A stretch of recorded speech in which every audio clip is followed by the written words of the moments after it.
There are places in this world built not for hope, but for the absence of it. The underground pens beneath the royal arena of Velmora were one of those places.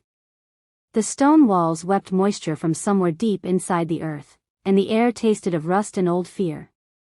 Chains clinked against iron rings bolted into the floor. Torches fixed high on the walls threw orange light that did not reach the corners, and in those corners, people sat folded into themselves, thin and silent, waiting for something none of them wanted. Tonight was auction night. The guards had already separated the most promising stock and marched them upstairs to be cleaned and dressed in whatever scraps the palace supplied to make misery look presentable. What remained in the pens were the rest. The ones nobody was betting on. The ones who had been passed over before, or returned, or who carried reputations so dark that even desperate buyers thought twice. Lucille was among them.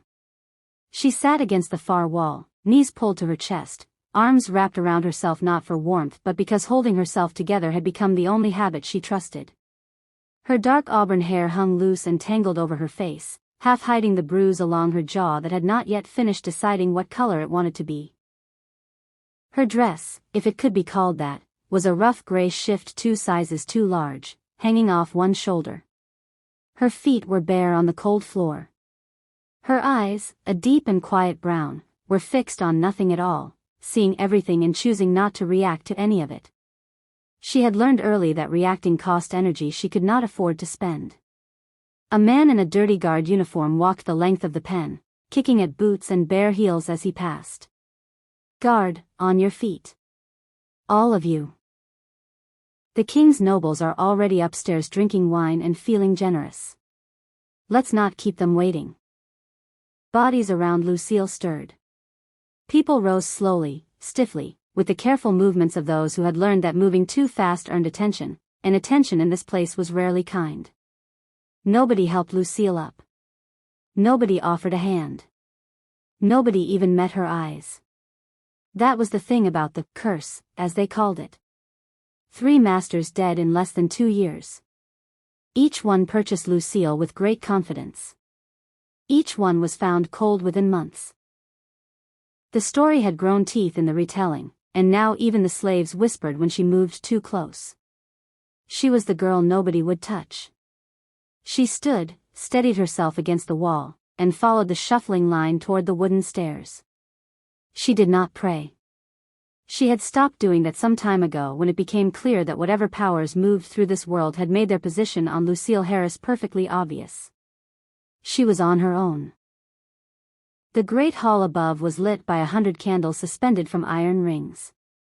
Carved wolf heads lined the upper walls, open-mouthed, snarling, the sigil of the Lycan throne stretching back 300 years. The platform in the center of the room was freshly polished, which struck Lucille as almost funny. They polished the platform where people were sold. The crowd was smaller than she had expected. A dozen or so nobles in their fine dark coats and heavy rings. A merchant with the kind of belly that announced prosperity before he opened his mouth. 2 women near the back in pale dresses who watched everything with the composed expressions of people deciding whether or not to buy an end table. The auctioneer, a thin man with a face like a sharpened stick, surveyed the line with the resigned professionalism of someone who had done this more times than he cared to count. The bidding began. A woman with a healer's talent went quickly, 3 nobles fighting with polite ferocity until one outbid the others with the kind of expression that suggested he intended to recover that money through labor within the year. A boy who could read sold to the merchant for a price that made the auctioneer smile for the first time all evening. Then it was Lucille's turn. She stepped onto the platform. The auctioneer announced her name, her age, her general condition. He noted her cooking skills, her literacy, her years of household service. Then someone in the crowd murmured it. Just one word, passed mouth to ear like a match passed along a row of dry paper. Cursed. The hall shifted. People leaned slightly away. The 2 women in pale dresses stopped looking at her entirely, which is a particular kind of dismissal that lands heavier than a slap. The auctioneer cleared his throat. Auctioneer, bidding begins at 30 silver pieces. Silence. He tried 20. Then 15. His eyes moved through the crowd with the tired expression of a man watching water drain from a cracked vessel. Nobody bid. Lucille stared at a point on the far wall and breathed slowly. Shame was a thing she had grown so familiar with that it had almost stopped hurting. Almost. Then the great doors of the hall burst open. Not opened. Burst. Both panels swinging wide with a force that rattled the candles in their rings and sent flames sideways for a full breath before it recovered. The sound cracked through the hall like a stone dropped into still water, and the ripples were immediate, every head turning, every spine straightening, every voice cutting itself short. The man who walked through them was covered in blood. Not his own, by the look of him. He moved with the easy certainty of someone who had never in his life worried about what was waiting for him in any room. He was enormous, not just tall, though he was that, but built with the kind of density that made the space around him feel slightly smaller. Dark hair fell past his jaw, damp and pushed back from his face. His armor, black leather and hammered iron with wolf head clasps at the shoulders, was splashed dark across the chest and down one arm. His jaw was set. His eyes, pale gray and cold as a winter sky with nothing warm underneath, moved across the room with the methodical sweep of someone cataloging threats as a habit rather than a necessity. King Brandon of Velmora had returned from whatever the night had required of him, and he had not bothered to clean up first. The auctioneer nearly dropped his ledger. The nobles, to their credit, recovered quickly, straightening and inclining their heads with the practiced ease of people accustomed to performing respect. The merchant went pale. Brandon walked the length of the hall without looking at any of them. He moved past the polished side tables, past the carved pillars, past the drinking nobles and the anxious auctioneers, and he stopped in front of the platform. He looked at the remaining slaves in the line with the same expression a man might use to read a notice he was not particularly interested in. His gaze moved person to person, quick and dispassionate. And then it reached Lucille. It stopped. Something shifted in the cold gray of his eyes. Not warmth. Nothing so simple as that. Something more like recognition, though they had never met. Like a man who has been searching for a specific sound in a noisy room and has finally heard it. He went very still. His head tilted slightly, almost imperceptibly, as though catching something on the air. He stepped up onto the platform. The auctioneer made a small, strangled sound. Brandon stood directly in front of Lucille. He was close enough that she could see the fine lines of exhaustion around his eyes, the small cut along his left cheek that had already stopped bleeding. He smelled of winter air and iron and something beneath those things she could not name, something old and sharp like lightning before it strikes. He reached out and put 2 fingers under her chin, tilting her face up. Not gently. Not roughly. Simply, the way a man might adjust a lamp to see better by it. She met his eyes and did not look away. She did not have enough left to give it to fear. He breathed in slowly through his nose. Once. Deliberate.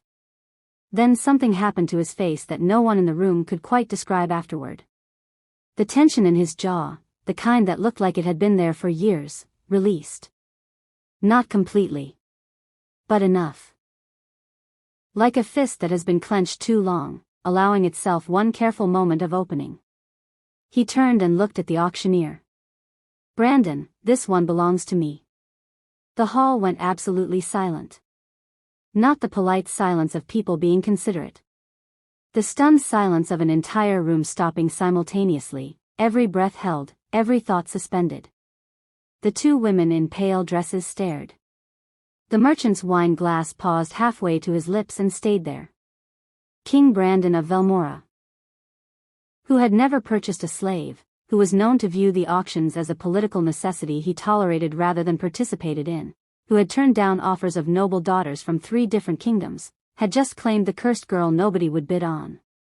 Lucille looked up at the man whose fingers still held her chin. She thought, I am going to die in that palace. She thought, or something far stranger is about to happen. She did not know, yet, which thought was closer to the truth. She did not know yet that both were. The story of Lucille Harris did not begin in that auction hall. It began 11 years earlier in a merchant's house on the east edge of Velmora's lower city, where a 7-year-old girl learned that the sound of footsteps in a hallway was something to be carefully interpreted before she decided where to put herself. Heavy steps meant David Harris was in a deliberate mood. Light steps meant he was distracted, possibly by drink, which made him either easier to avoid or more dangerous depending entirely on the hour. The creak of the third floorboard meant he was heading to her room. She had mapped every sound in that house the way navigators map coastlines, not for beauty, but for survival. David Harris was a merchant of modest success and immodest cruelty. He wore his respectability like a coat he only needed in public. At civic gatherings he smiled with practiced ease and spoke of his daughter as though she were a pleasant minor inconvenience rather than a child he had decided, very early on, was more problem than asset. To the neighbors he was a widower managing alone. Their sympathy for this was consistent and, to Lucille, almost funny even as a child. Nobody looked past the coat. Her mother, Mara, had died when Lucille was 4. Mara had been gentle and warm and had smelled of dried lavender, and those were the 3 things Lucille remembered with any clarity. What she remembered with perfect clarity was the change that came after. The house going quiet in ways that had nothing to do with grief. David sitting across the supper table with the expression of a man reconsidering a business arrangement that had gone sideways. He had sold her at 17. Not because he needed the money, he did not. Because she had begun to look too much like her mother, and that, apparently, was something he could not be in the same house with anymore. He had made the arrangements quietly, told no one, and when the buyer's men came, he had been standing in the doorway of the house he was keeping, watching the street as though waiting for rain. He had not said goodbye. That first master, a landowner named Horace, had purchased Lucille for household work. He was not a kind man, but he was not particularly inventive in his cruelty, which in the slave economy of Velmora made him average. She cooked. She cleaned. She made herself small and useful and waited to see what the next thing would be. Then Horace died in his sleep 3 months after purchasing her. Natural causes, the physician said. A weak heart. To the slaves on the estate, this was simply a thing that happened. Men with weak hearts died. To David Harris, who received news of this through his merchant contacts, it was an opportunity. He visited the estate before the estate could be properly settled, spoke to a few key people, and within a week the whisper had begun to move: the girl was cursed. Every man who bought her died. 1 coincidence is a fact. 2 is a pattern. David was patient. He was very good at waiting. The second master died of fever 18 months later. By the time the third was found dead of what the physician called sudden heart failure, the story had grown so large and so thoroughly that even Lucille had started to believe it sometimes, in the hours before dawn when belief is least defended. She had not killed any of them. She had barely spoken to most of them. But the story did not require her participation to take hold. Stories never do. By the time she was sold into the Royal Arena's slave pens at 23, she had been returned 3 times, resold twice, and rejected once on the auction block before the bidding even opened. The fear that had built up around her name was so complete that she had stopped correcting it.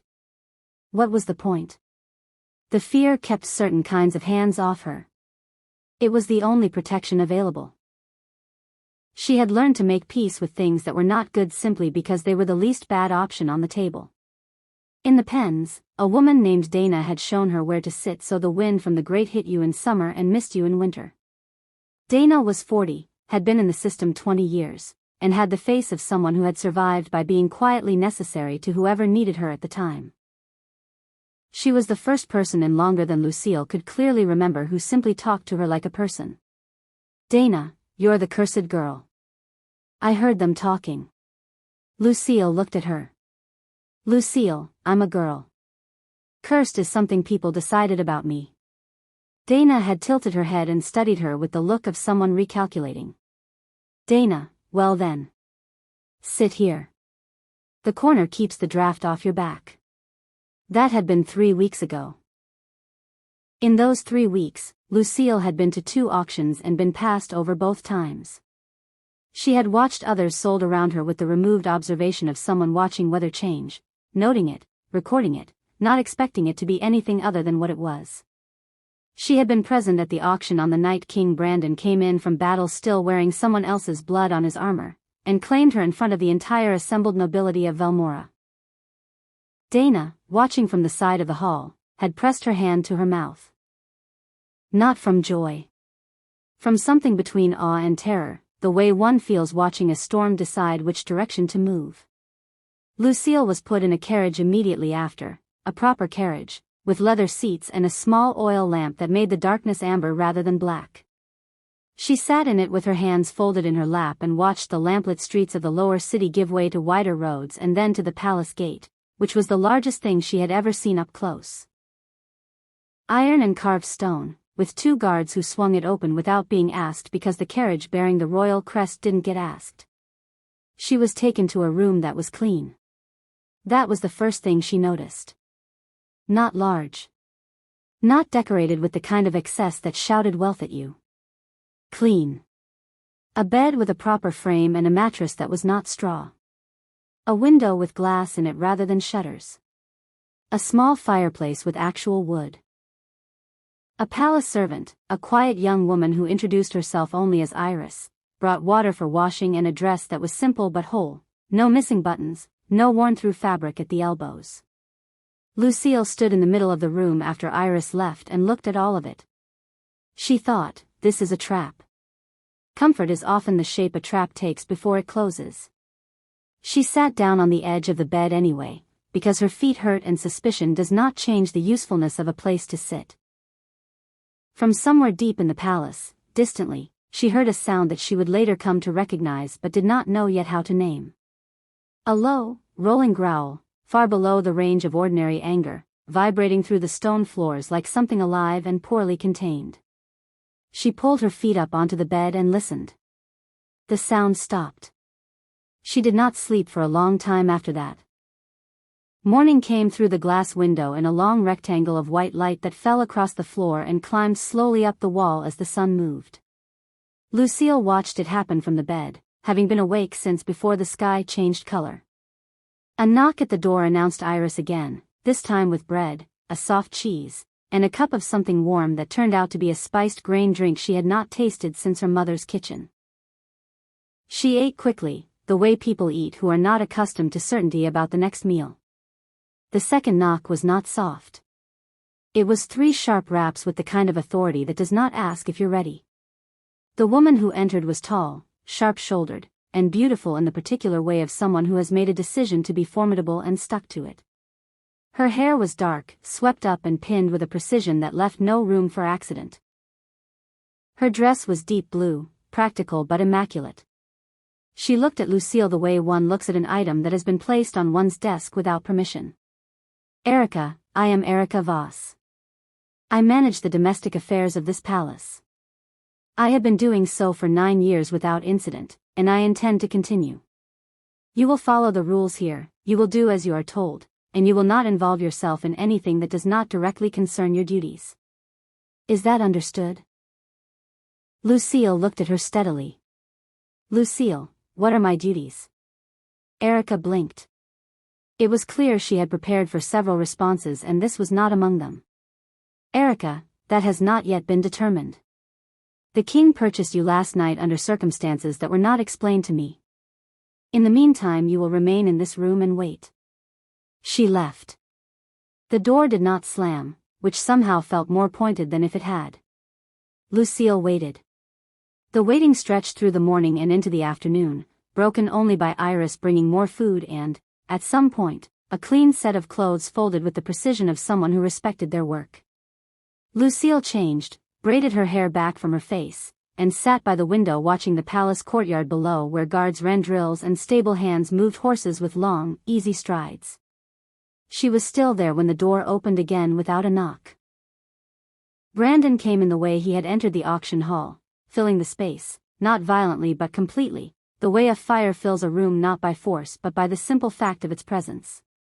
He had cleaned the blood off, and she could see him properly now. The dark hair, the set of the jaw, the gray eyes that moved immediately to her with the same arrested quality they had last night, as though some part of him was still slightly surprised to find she was real. He had changed into a dark tunic and trousers, no armor, which should have made him look less imposing. It did not.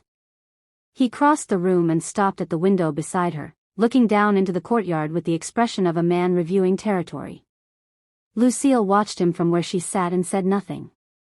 She had learned that silence was often more useful than filling space with words. After a moment he turned and looked at her directly. "Brandon, you're not afraid of me." It was not a question. It was the observation of a man noting something unexpected and trying to decide what category it fit in. "Lucille, I haven't decided yet whether I should be." The corner of his mouth shifted. Not a smile, exactly. More like a word that considered itself and then changed its mind. "Brandon, most people decide immediately." "Lucille, most people decide before they have information." "I prefer to wait." He studied her. There was something in the quality of his attention that was difficult to sit with, not predatory exactly, but thorough, like being read. "Brandon, you will stay in this palace. You will not be treated as property. You will be given duties that suit your abilities. You will not attempt to leave without informing me." "Lucille, and if I do attempt to leave?" He held her gaze. "Brandon would bring you back. And I would like very much for us to avoid that situation." It was an honest answer. Not particularly comforting, but honest. She recognized honesty, even when it was inconvenient, because she had been around enough dishonesty to know the weight difference. She nodded once. He left. She turned back to the window. Outside, a guard in the courtyard said something to another guard and both of them laughed, the open, uncomplicated laugh of men who had nothing worrying them at that particular moment. She watched them and thought. "I do not know what I am here. I am not a slave in the old sense. I am not free. I am not a guest. I am something without a name yet, held in place by a king who has not explained himself and who looked at me last night like I was the only thing in that room he had not already accounted for." She pressed her fingertips lightly against the cold glass of the window. She thought, that might be the most interesting thing that has ever been true about my situation. And then, because she had been taught by 11 years of hard experience not to trust interesting, she added, "Stay alert." The palace of Velmora was a living thing. Not in any mystical sense, in the sense that it had moods, rhythms, currents of energy that shifted with the time of day and the temperament of its king. The kitchen was warm chaos from before dawn until late evening, smelling of bread and roasting meat and the sharp edge of herbs crushed in stone mortars. The great hall was solemn in the mornings when the household gathered for the king's council reports and loud with argument by midday when the advisors forgot to be diplomatic at each other. The library on the upper east wing was always quiet regardless of the hour, and this was where Lucille went after the second day, when it became clear that waiting in her room with nothing to do was going to drive her slowly out of her mind. The library was enormous. 3 walls of shelves from floor to a ceiling high enough to require a rolling ladder, and 1 wall of tall windows that looked out over the palace gardens and, beyond those, the gray-green line of the Velmoran forest. She stood in the middle of it the first time and felt something shift in her chest that she had not felt in a long time. Something clean and uncomplicated. She read. She had been educated. David Harris had permitted this, not out of generosity, but because a literate daughter could be presented better at social gatherings. She had read every book in his house twice by the time she was 12. In the years since, books had been occasional gifts from sympathetic circumstances. A master who didn't notice she was borrowing volumes from his shelf, a sympathetic buyer's household where the children's tutor left materials lying about.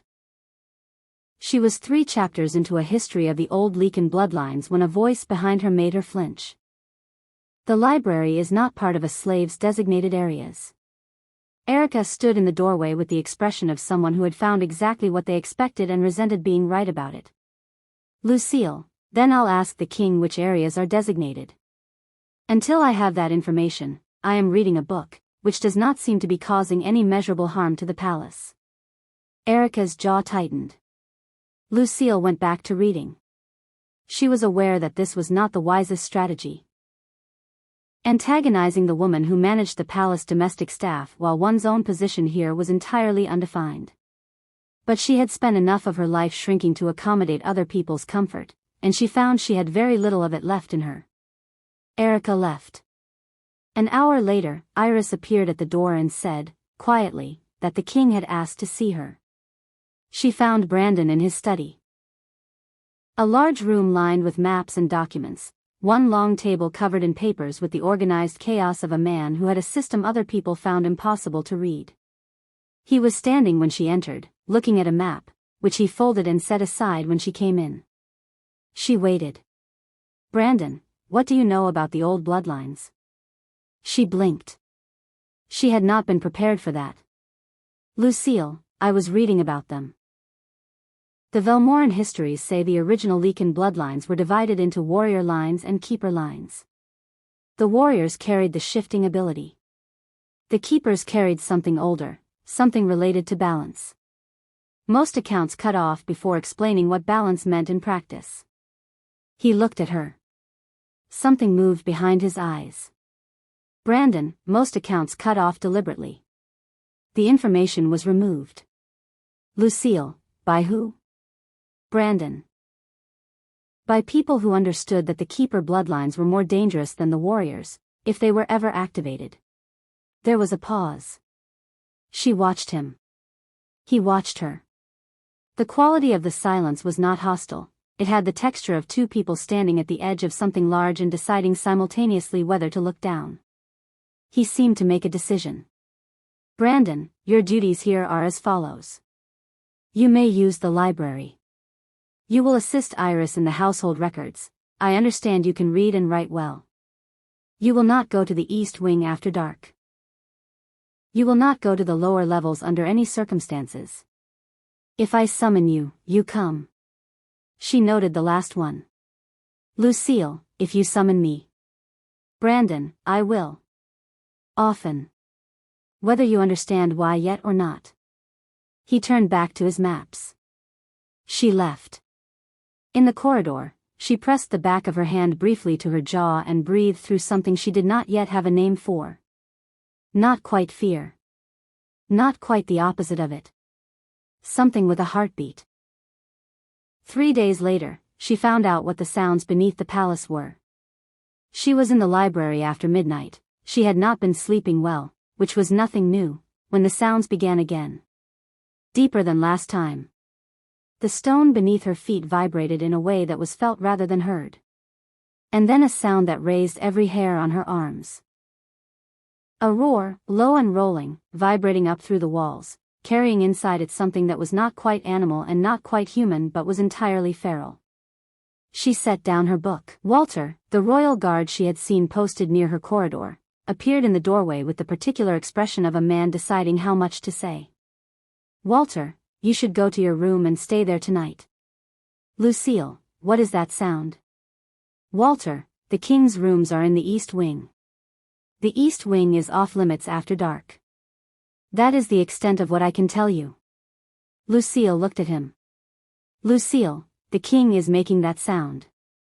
Walter said nothing, which was its own kind of answer. She went to her room. She lay in the dark and listened until the sound stopped, which took a long time. And she thought, there is a beast in that man. Not metaphorically. Literally. And then, he told me not to go there. He told me before I knew why. That means he wanted me to be safe from it, not from him. She filed that away in the careful ledger she kept in her mind, the one where she tracked behavior rather than words, because behavior was harder to fake. By the second week, Lucille had established a routine.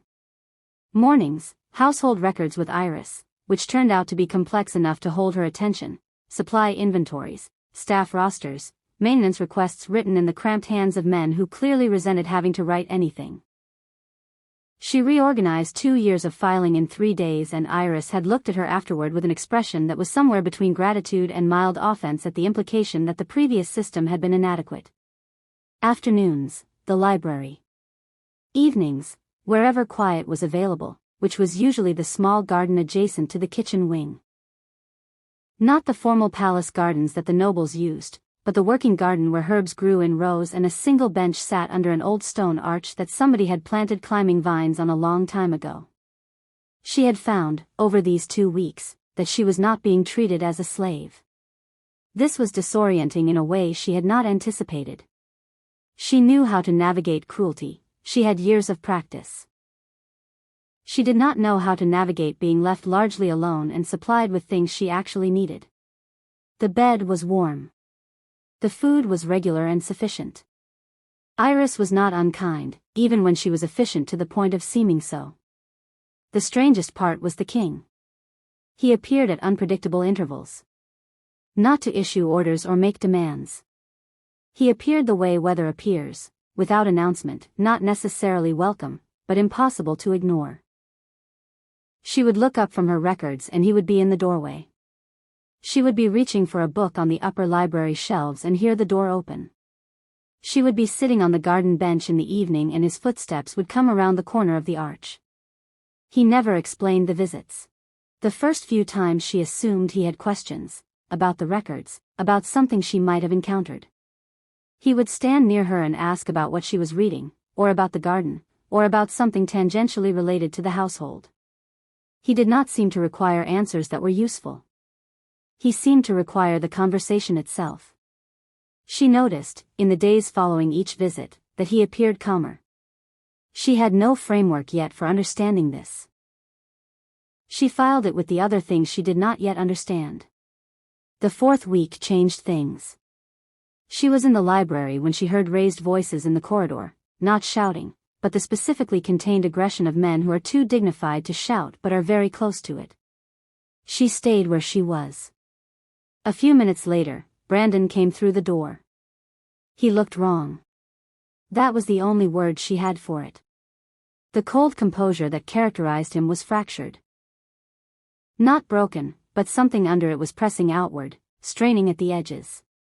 His hands, at his sides, were very still in the deliberate way of hands being held still. He crossed the room and stood at the far window with his back to her. She could see the tension in his shoulders from across the room, the particular rigidity of a man keeping himself in place through will alone. She stayed where she was. She watched him. The thing she had heard in the palace at night was present somewhere in him right now. She could feel it the way you feel a fire in the next room, not seeing it but knowing the heat. She got up from her chair and walked to the window beside his. She did not touch him. She stood near him, close enough that he would be aware of her, and looked out at the garden below. She said nothing. 30 seconds. 40. She heard his breathing change. The quality of his stillness shifted. From force to something more natural. The tension in his shoulders dropped an inch. Just 1 inch. But it was visible. After a long silence. Brandon, the council wants me to agree to a marriage alliance with the Duran family. They have been suggesting this for 4 months. Lucille, why don't you want to? He turned to look at her. She met his eyes without particular expression. Brandon, because the Duran family has been positioning itself to influence the throne for 2 years and they have mistaken my patience for consent. Lucille, what will you tell the council? Brandon. Nothing they will enjoy hearing. The corner of her mouth moved, just slightly. Lucille, I imagine that's true of most honest things. He looked at her for a long moment. The gray eyes were steady now, not calm, exactly, but contained. The thing under the surface had settled. She could see it, this settling, and she did not yet understand it, but she recognized it as real. Brandon, you have a way of making complicated things feel straightforward. Lucille. I have a way of not adding to things unnecessarily. There's a difference. He was quiet. Then. Brandon, yes. There is. He left. She stood at the window and watched the garden below and noticed that her pulse was moving faster than the situation objectively called for. She thought, this is complicated. She thought, I knew it would be. She thought, knowing a thing is coming does not prevent the thing from arriving. In the corridor outside, she heard Erica say something sharp and precise to one of the servants. Through the window, a bird landed on the far garden wall and stood there in the cold, looking at nothing, and then launched itself back into the sky with the simple efficiency of a creature that had decided. She watched it go. A month into her residence at the palace, a woman arrived who changed everything about how Lucille understood where she was. Her name was Carol. She was perhaps 60, small and very upright, with white hair and dark eyes and the unhurried manner of someone who had made a thorough peace with time. She arrived at the palace on a gray morning, carried no luggage worth noting, and was taken directly to Brandon's study. The meeting lasted 3 hours. That evening, Carol appeared in the library where Lucille was reading. She sat down across the table from her without invitation, folded her hands in her lap, and looked at Lucille with an expression that was not unfriendly but was very direct. "Carol, you're the girl he chose at the auction. The one everyone calls cursed." "Lucille, I'm Lucille. The cursed part is a story someone else built and put my name on." Carol nodded slowly, as though confirming something she had already suspected. "Carol, he told me about you." He didn't realize that's what he was doing. He thought he was describing the household situation. "But the way he talked about you told me much more than he intended." Lucille was careful. "Lucille, who are you?" "Carol, someone who has been watching the Lycan bloodlines for a very long time. I knew his grandmother. And her grandmother. And I knew, when the curse began pressing against him harder than any of them, that something would have to shift. The corruption in his bloodline, the one that makes him dangerous at night, that you hear below the floors, it has been building for 3 generations. Each king managed it less well than the one before. Brandon manages it better than anyone expected. But it's winning." Lucille set down her book. "Lucille, and what does this have to do with me?" "Carol, everything. You carry something in your blood, girl. Something old and specific and entirely incompatible with the corruption in his. When you are near him, it does not heal him, not yet, but it suppresses. It quiets. It gives the man fighting the beast enough room to breathe." The room was very still. "Lucille. He knew this when he chose me." "Carol, he felt it. He didn't know it, not in words. His body responded the way a man dying of thirst responds to water before he's consciously registered that water exists. He followed his instinct. The instinct was right." Lucille looked at the table between them. She thought about every time she had stood near him and watched the tension leave his body. Every time his eyes cleared. Every evening visit to the garden, which she had been telling herself were about conversation. "Lucille, he's addicted to being near me." Carol was quiet for a moment. "Carol, what do you think about that?" Lucille thought about it honestly. She thought about a man who could have anyone and chose the one person nobody would touch. She thought about the carefully worded statement that she would not be treated as property. She thought about him standing at the window with his hands held very still, and the slow exhale when she came close.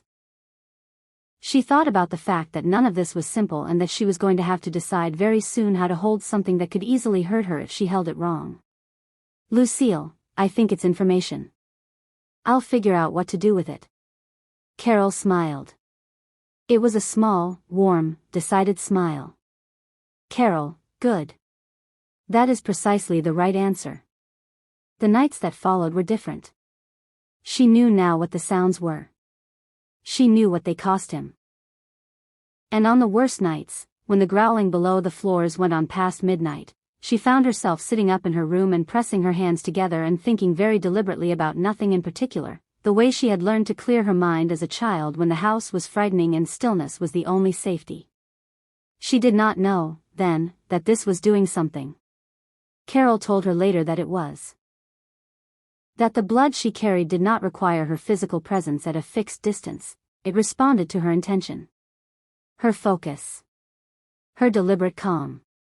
What Lucille took from this was, I have been protecting myself my whole life by going still. It turns out going still has effects beyond myself. She was not sure yet whether this was beautiful or overwhelming. She suspected it was both. On the 6th evening of the 2nd month, Brandon appeared in the herb garden after dark. She was on the bench under the stone arch. He came around the corner and stopped when he saw her, with the expression of a man who has walked into the expected place and is mildly startled to find it actually contains what he was looking for. He sat down on the other end of the bench. She moved neither toward nor away. They sat there in the dark with the smell of rosemary and cold stone air and something that was neither comfortable nor uncomfortable but was very, very present. After a long silence, he said, "Brandon, I owe you an explanation. Lucille, you owe me several. Take your time with them."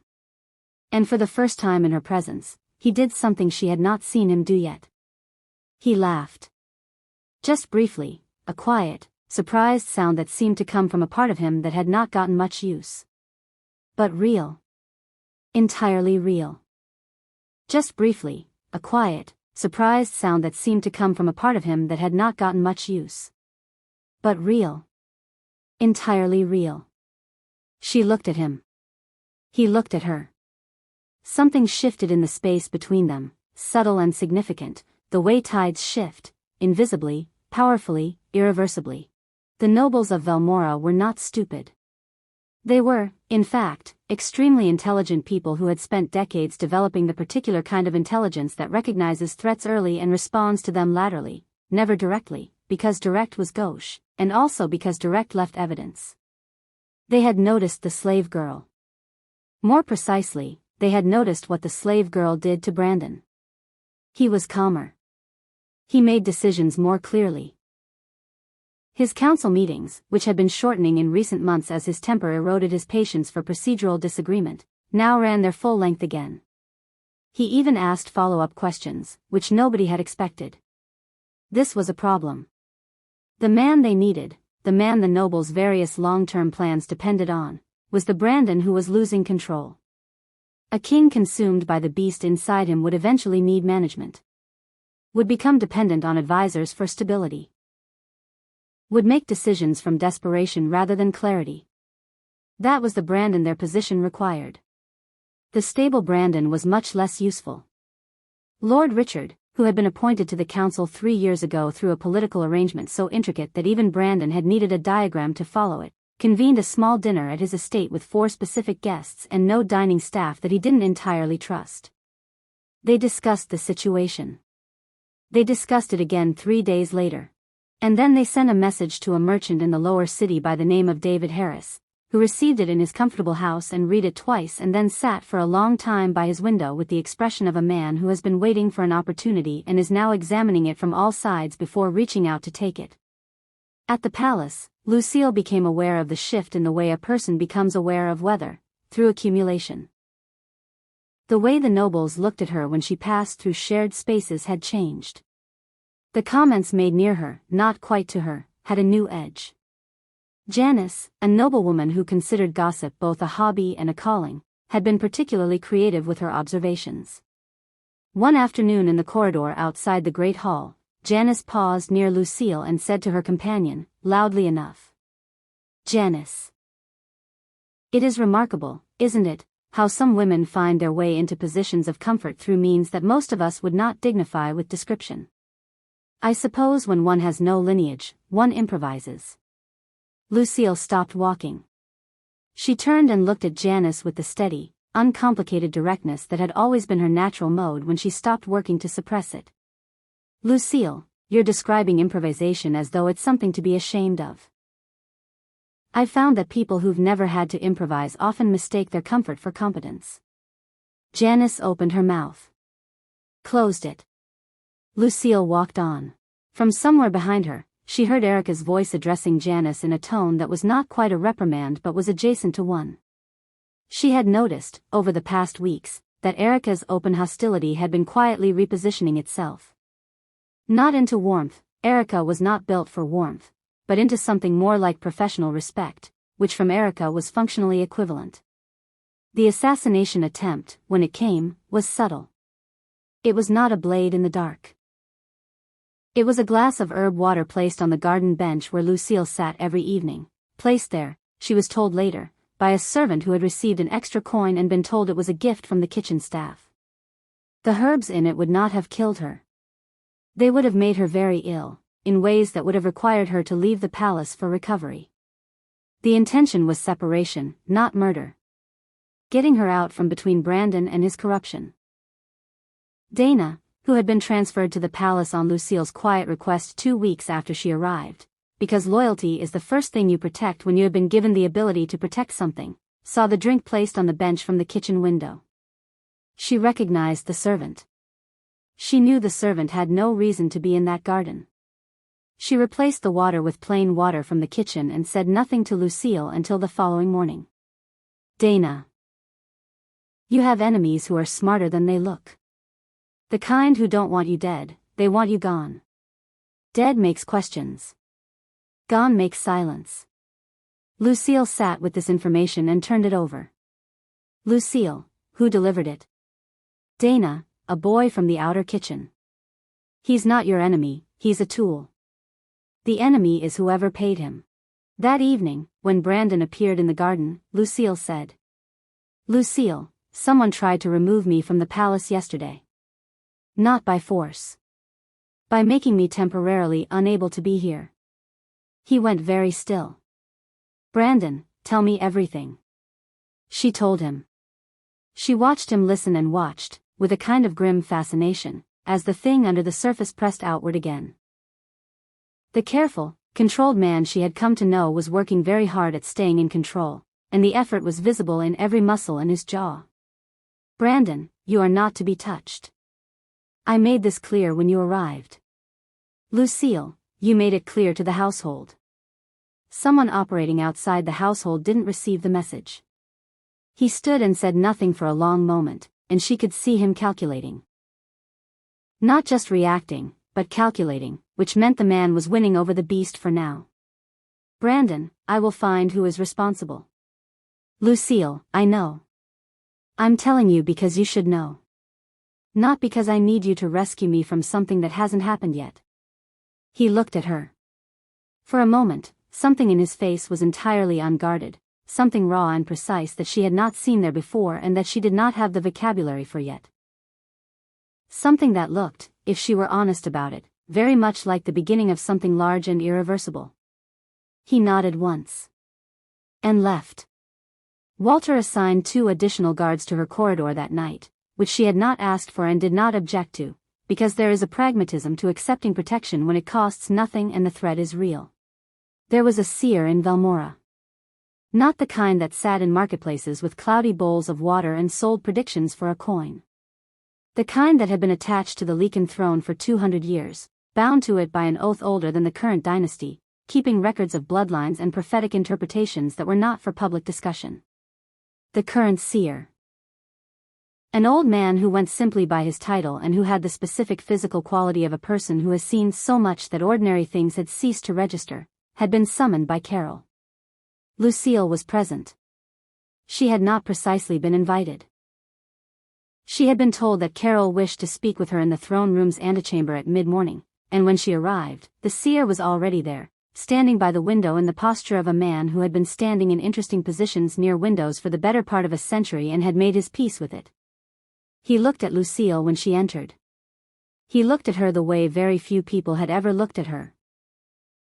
As if he was seeing something specific and real, not the story attached to her name. Seer, sit down, child. This will take a moment to say properly, and I'd rather you be seated when you hear it. She sat. Carol sat nearby, her hands folded, watching with the expression of someone present to ensure a thing goes the way it should.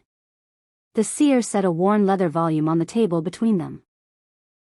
He opened it to a page near the back, covered in dense writing and a diagram that looked, at a glance, like a family tree with annotations. Seer, your mother was Mara Idris.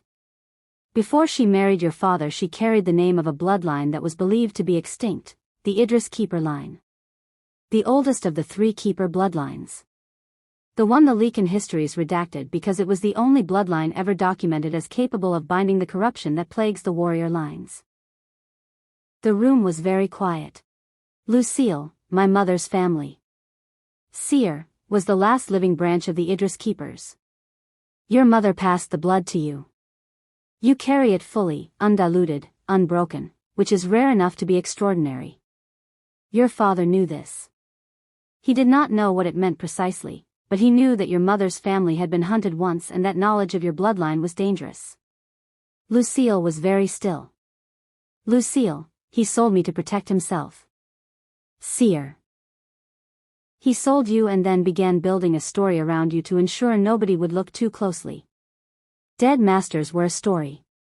A cursed girl was a story. Stories prevent investigation.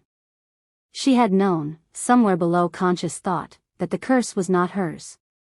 She had told herself it was imposed rather than inherent. But hearing the mechanics of it, hearing how deliberate, how calculated, how cold the construction had been, was different from suspecting it. Her father had killed those men. He had murdered them to build a prison made of reputation around her, to ensure she would always be afraid, isolated, unsearchable. She sat with this. Carol said, gently. Carol, you don't have to say anything right now. Lucille, I know. She looked at the diagram in the old book. Her mother's name was not there, but the bloodline it ended with, the last recorded branch, was annotated in small precise letters, keeper bonded. Capable of suppression and, under conditions of full activation, capable of reversal. Lucille, what does full activation mean? The seer and Carol exchanged a look that told her the answer was going to be complicated. Seer, the keeper blood in your veins has been suppressed your entire life by fear, displacement, isolation.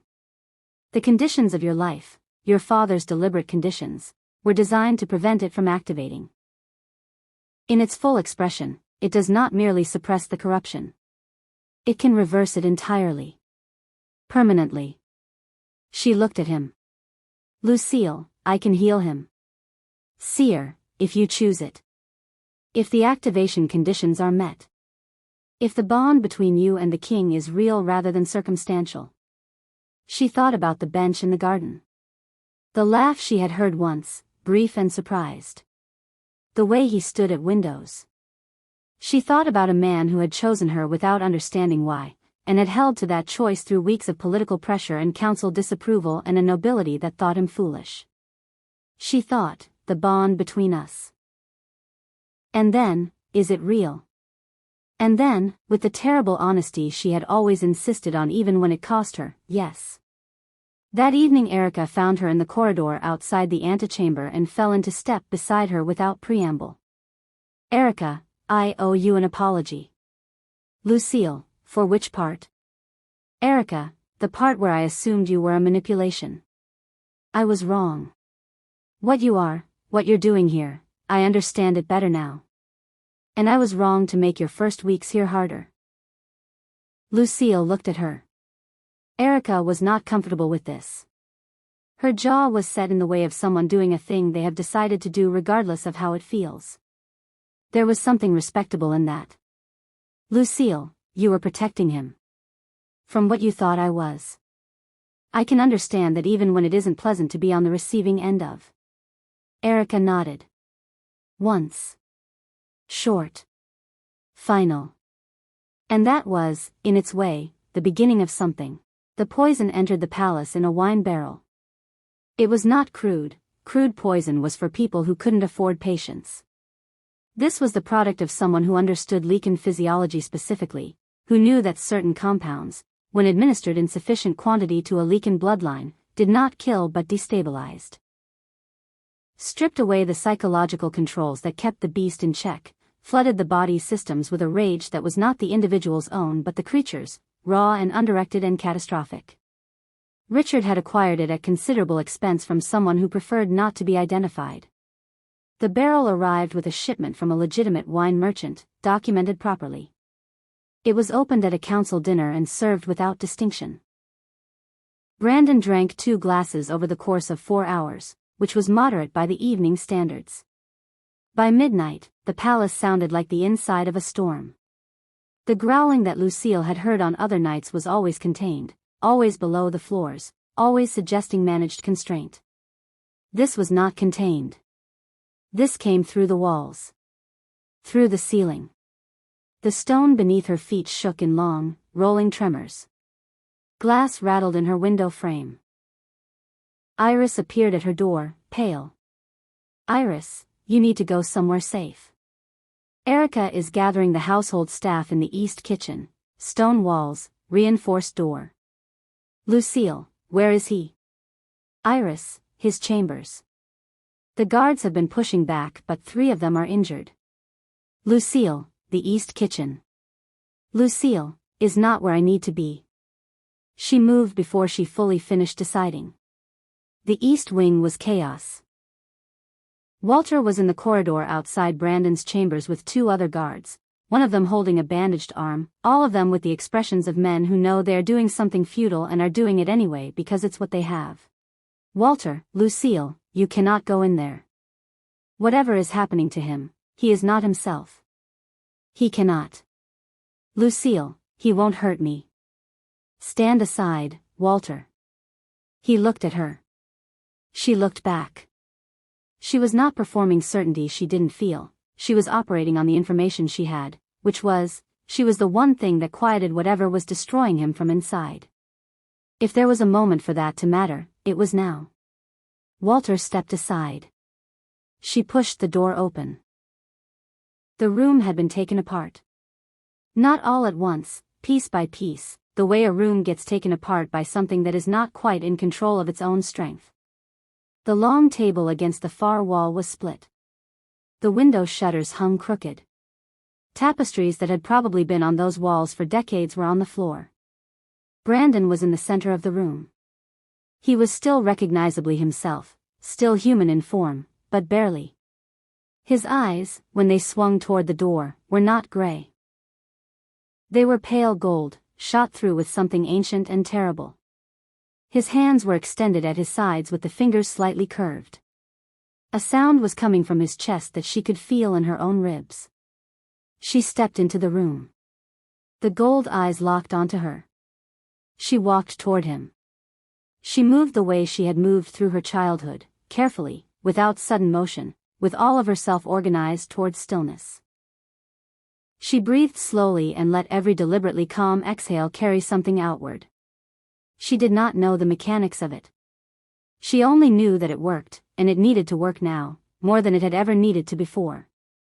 She stopped 2 feet from him. His breathing was ragged. The sound from his chest rose and then, she did not blink, began, gradually, to descend. She said his name. Once. Quietly. Lucille, Brandon. The gold in his eyes flickered.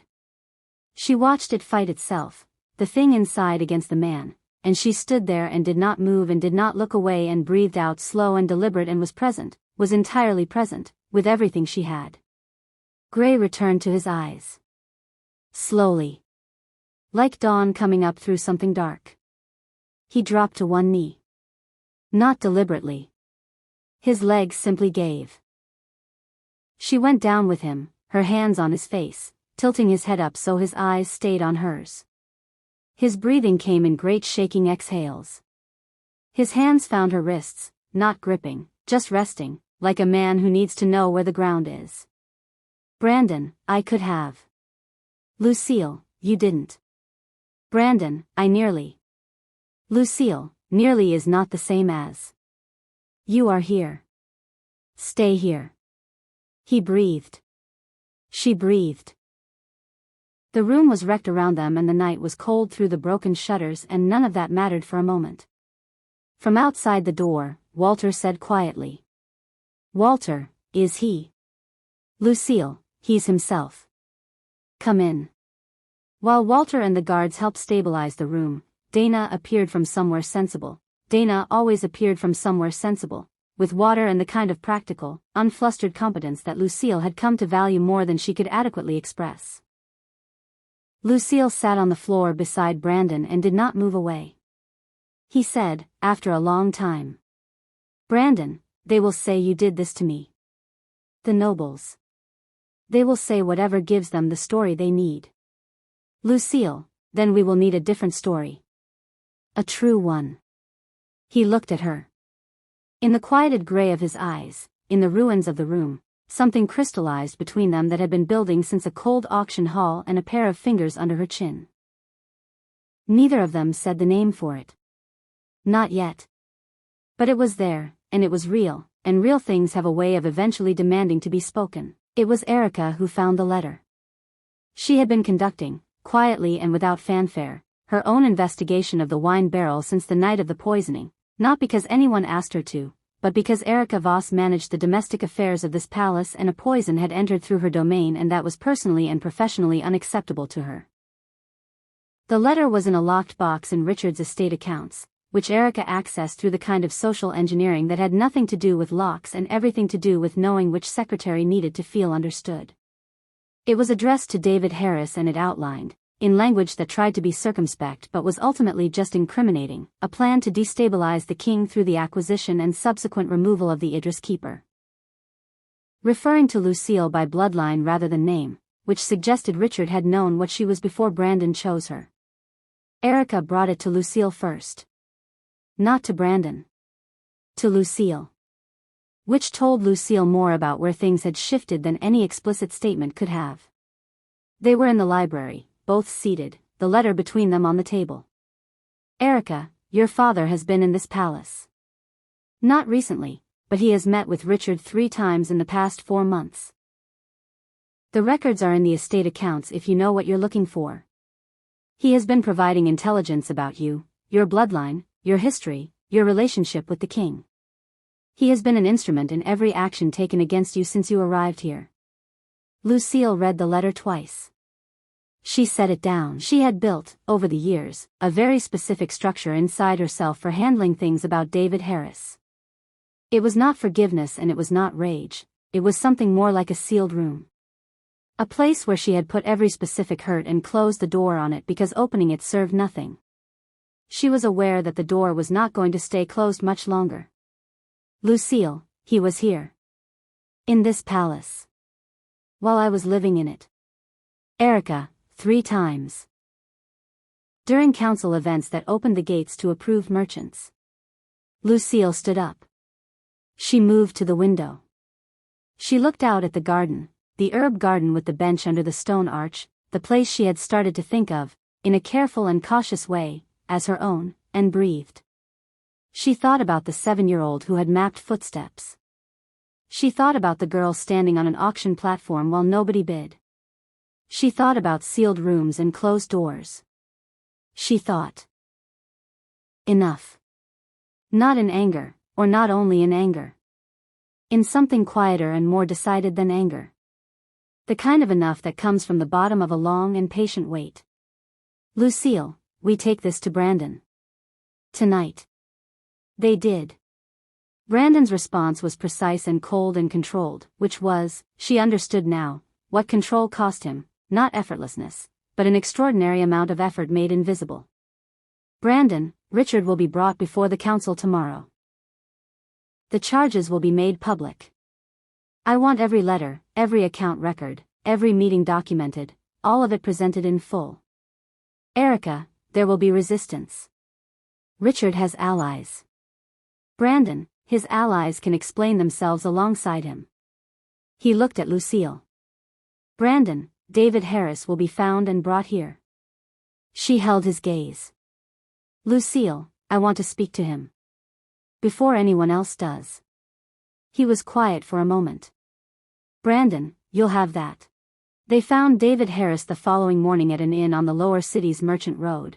Comfortable quarters, a decent meal on the table, the self-satisfied posture of a man who believes himself safely distant from his actions. He was brought to the palace in the care of Walter and 2 additional guards, and shown to a room with a chair and a table and no decoration, and left to consider his situation. Lucille walked in alone. He had aged since she had last seen him.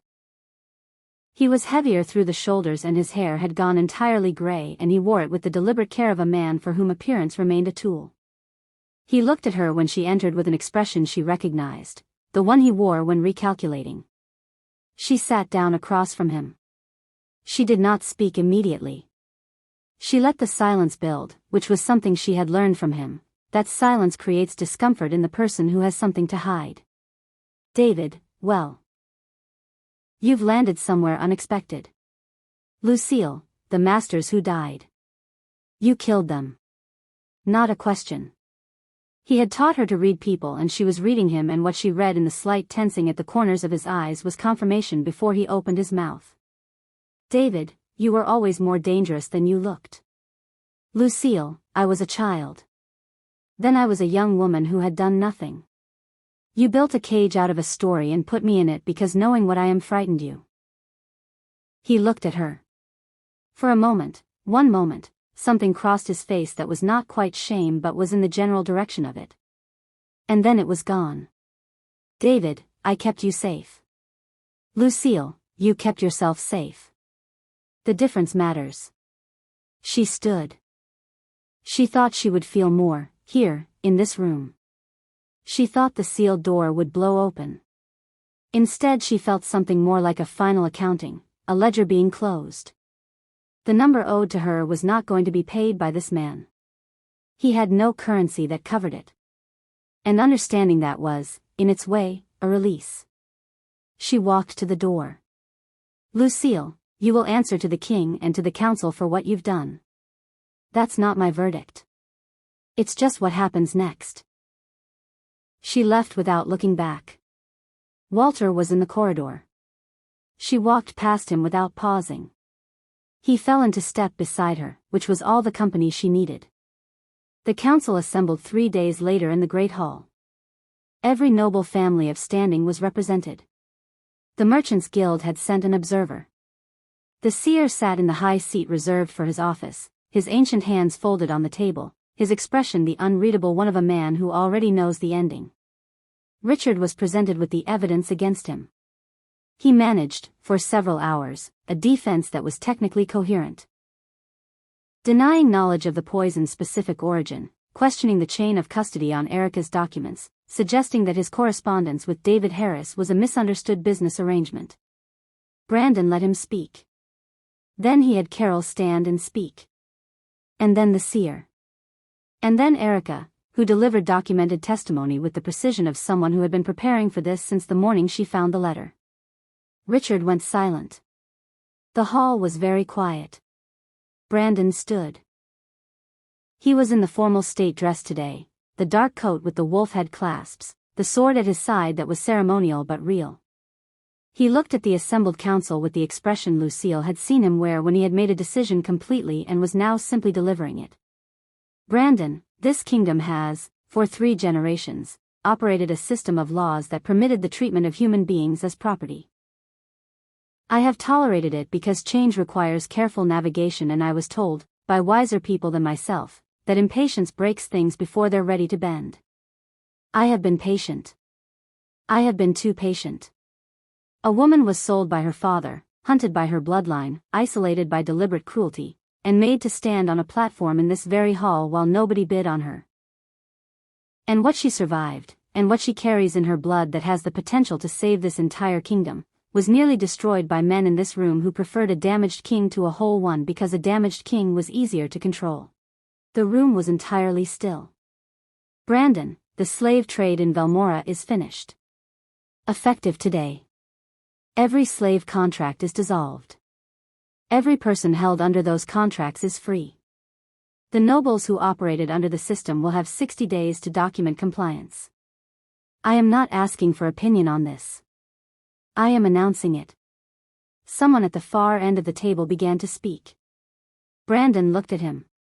The man stopped speaking.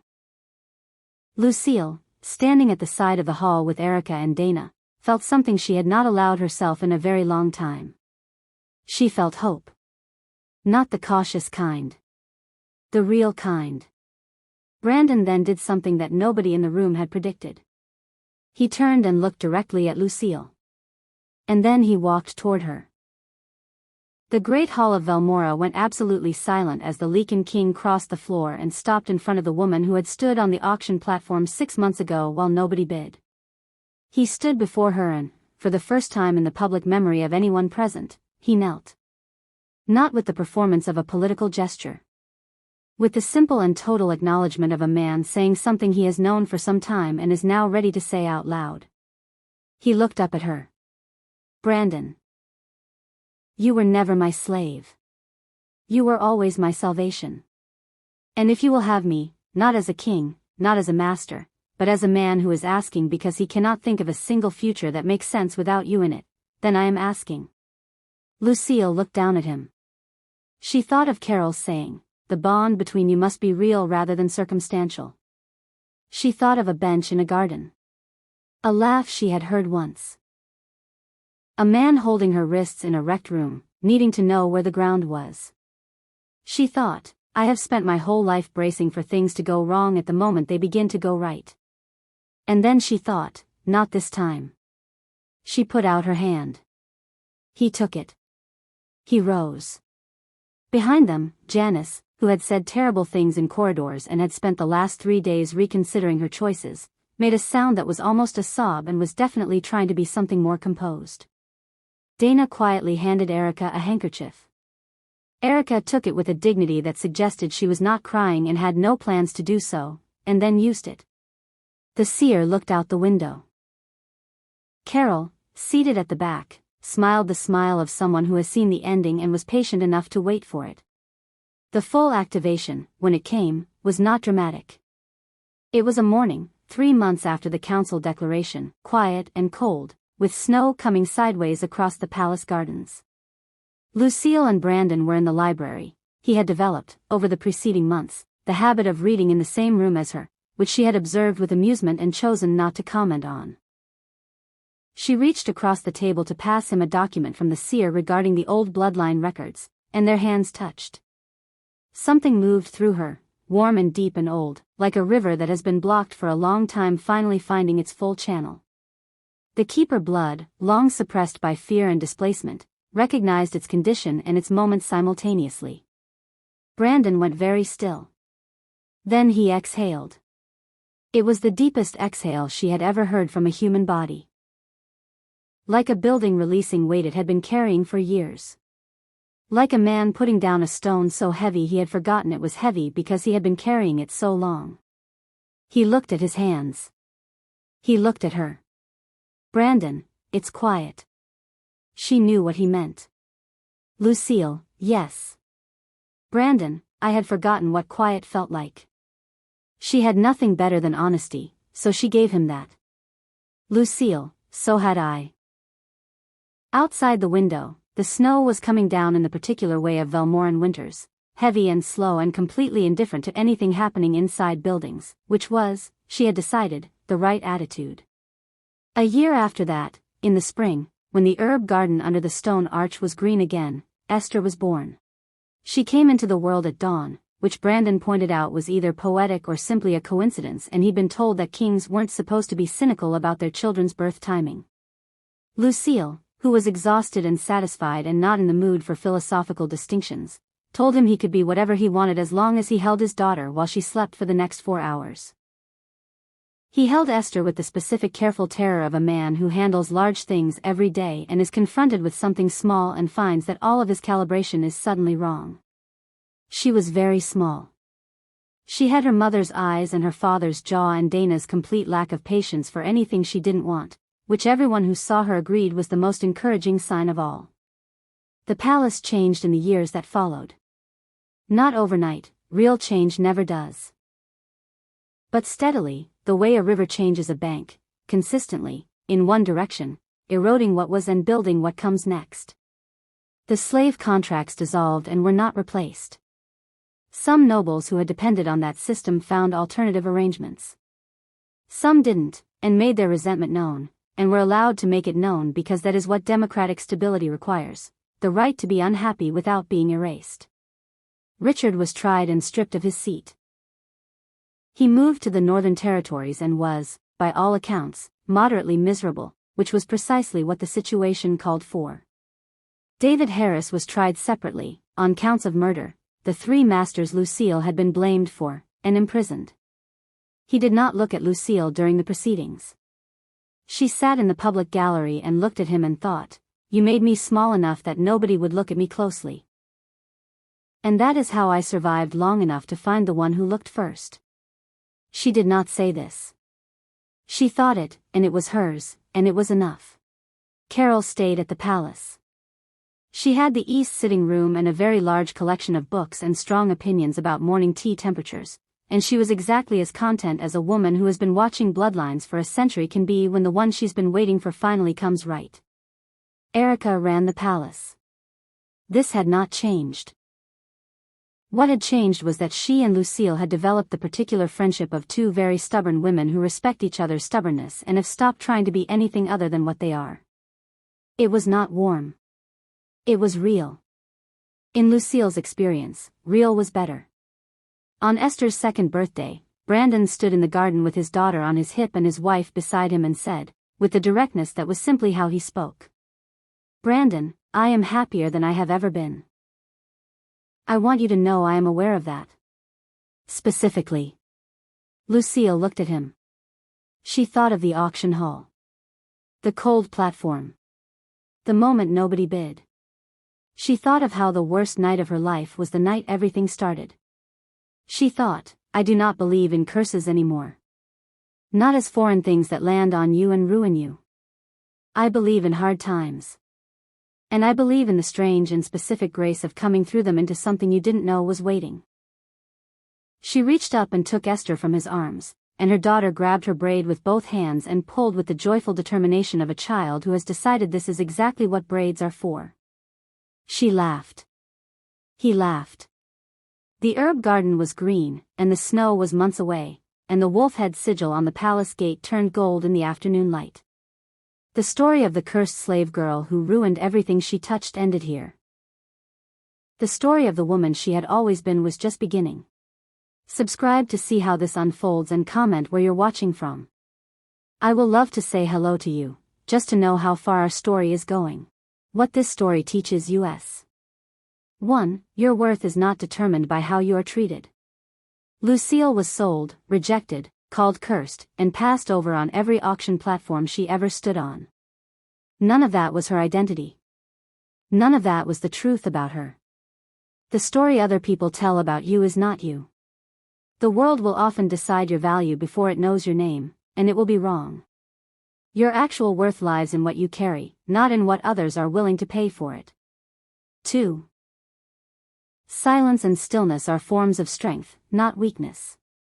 Lucille had been told her whole life that her quietness was a deficiency.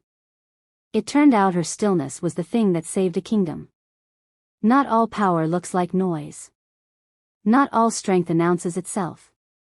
The person who can remain steady while everything around them is in chaos is more powerful than the person who knows how to be loud. 3. People who hurt you often do so out of their own fear. David Harris was afraid. Not of Lucille. Of what she was, of what it might cost him if the world knew. His cruelty was not about her. It never was. Understanding that does not excuse what he did. But it liberates the person he did it to from believing they deserved it. Most cruelty is the product of someone's fear wearing aggression as a coat. For, real love does not require you to be small. Brandon did not love Lucille because she was obedient. He loved her because she was real. She pushed back. She named things honestly. She held her ground. And that was precisely what he needed, not someone who would agree with him, but someone who would be present with him, fully and truthfully. The right relationship expands you. It does not require you to disappear into it. 5. Power without compassion becomes cruelty. The nobles of Velmora had power. They had position, resources, influence. And they chose to use all of it to maintain a system that treated human beings as property, because it was convenient. Convenience is one of the most dangerous reasons to allow something wrong to continue. When you have the power to change something harmful and choose comfort instead, you are not neutral. You are complicit.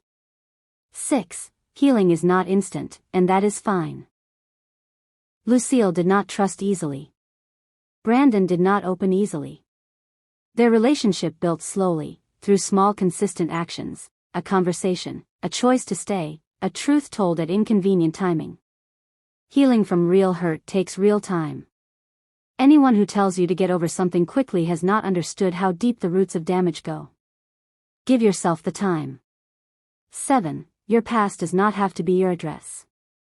Lucille came from a broken beginning.